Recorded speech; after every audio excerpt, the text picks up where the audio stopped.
sluggish. Yesterday was a great practice. And so, good to see the energy and the focus where it needed to be yesterday. I think the guys have enjoyed it. They've had a good time. They had the impersonator in there, Caliendo, last night. I think they enjoyed that. They've enjoyed having a little downtime and do some things in Arizona that they didn't get to do when we were here last year because it was such a quick trip. And all of us as coaches have enjoyed it too. Had a good dinner last night with the Ohio State coaches. And that was a lot of fun, spending some time with Coach Meyer and Shelley and their staff. But we're excited. We're excited about the opportunity. The game's going to be here soon, and should be a heck of a ball game. We talked about a lot of things. I told him I was reading his book, and I give him to sign it for me. Shelley's great. She and Kat, they kind of went off, and we had a lot of catching up to do, but it was great. A lot of respect for Coach Meyer and the way they do things. Got to meet a couple of guys on the staff that I didn't know. Got to congratulate Luke. I actually met Luke for the first time he had just been the interim coach, and we were on vacation in Florida in the summer. I didn't know him, and we just happened to be in the same swimming pool watching our kids run on a log. And I didn't know him, he didn't know me, and somehow or another we got to talking like, "You're Luke Fickle?" And so we started talking, so I was able to catch up with him a little bit, congratulate him on his opportunity. Got to meet Coach Shiano. I've never met him. Got to follow him a long time, so it's good. Here in the back on the left. Coach Swinney, Brad Fraley, the WYFF in Greenville. Coach, you got two big wide receivers that are here this weekend that did not play here, or did not play in the postseason last year, Mike Williams and Deion Kane. Can you talk about what having those two guys, obviously all year, but now at this point in the season, can mean for your offense? Well, I mean, Mike Williams is a monster. I mean, he's a game changer every snap. When he's just, whether he gets the ball or not, if he lines up on the field, he impacts the game.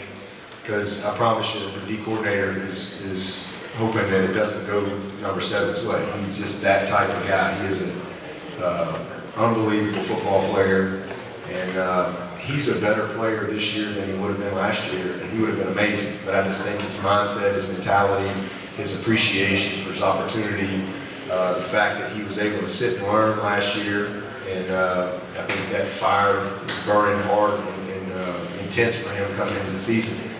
He's had an unbelievable year. He's a very smart player, and he's a problem. I mean, he's a matchup problem, and everybody knows it. And he has a quarterback that can give the ball, so that's certainly a plus when you got a guy like that on the field. And then Deion Kane, same thing. Deion was a freshman last year, and obviously didn't get a chance to play in the postseason. He's had a great year for us. I'm incredibly proud of Deion and just his maturity. We challenged him, and he had to make a decision because there wasn't enough option.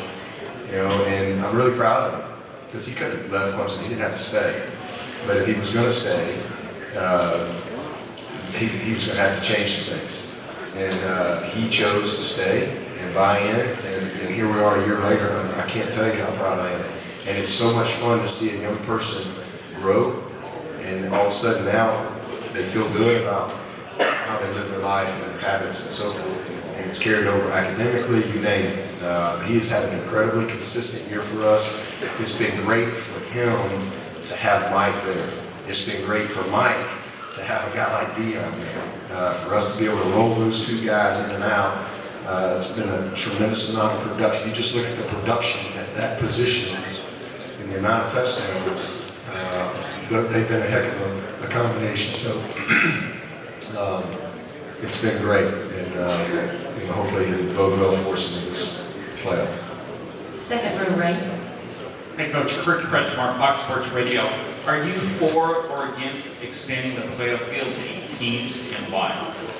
I'm against it. I always have been.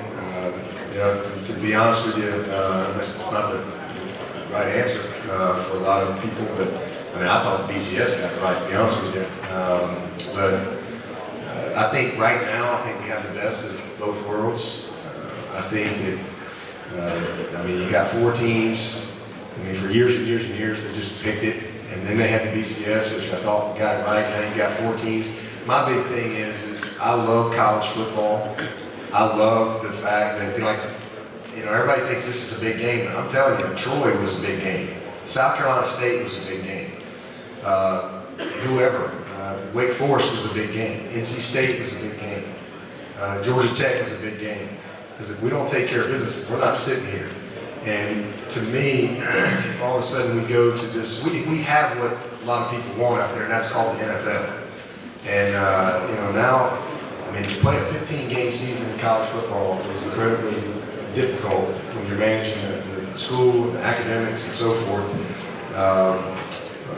It really is. It's a challenge on these guys. So I think something would have to change. I think that you would have to probably do away with the championship games. You probably have to go to one less game. But I don't think there's anything wrong with ending your season with a victory. And if we just go to a total playoff, then there's only one team happy. And then the other thing is now the games don't mean as much. Now all of a sudden, because for us, we've been in the playoff for the last 5 or 6 games. Because once you if you have a decent start to your season, and now you're in the hunt, every week's a playoff game. Every game is a playoff game. And it matters. So I think that we have the right balance. I think it's great. I know there's a lot of people out there that don't like the bowl games, and they're like, you've got too many bowl games and all that stuff. As a player, a guy who played, went to bowl games, and coached for a long time, I think it's awesome for young people to have an opportunity to go and spend time. I don't care where it is, to go and spend time together with a team and have a chance to finish their season with a win, to have that time to develop your team for next year, to have that time for spring practice. And I think that if it goes bigger, we water it down. And now all of a sudden, you got these teams with 3 losses that get in because maybe their brand is strong. And things like that. And I think we have it right. I really do. And I love the bowl games. I love seeing some of these matchups. I love seeing Northwestern Pitt last night. I love seeing Coach Fitz fired up to get a win in that last game and that time that he had to develop his team and to see those guys one more time. And if that all goes away and it becomes just a true playoff, then you have the bowl games go away, and now you have, when the season ends, they're done. And so I like the intensity of college football. I like the fact that every game matters. I'm sure everybody can argue every point I just made, but I've lived it, I've played it, I've coached it, and I think we got it right. But there's always going to be debate. You go to 8 teams, well, the 9th, 10th team, that's never going to change. But I enjoy the way it is.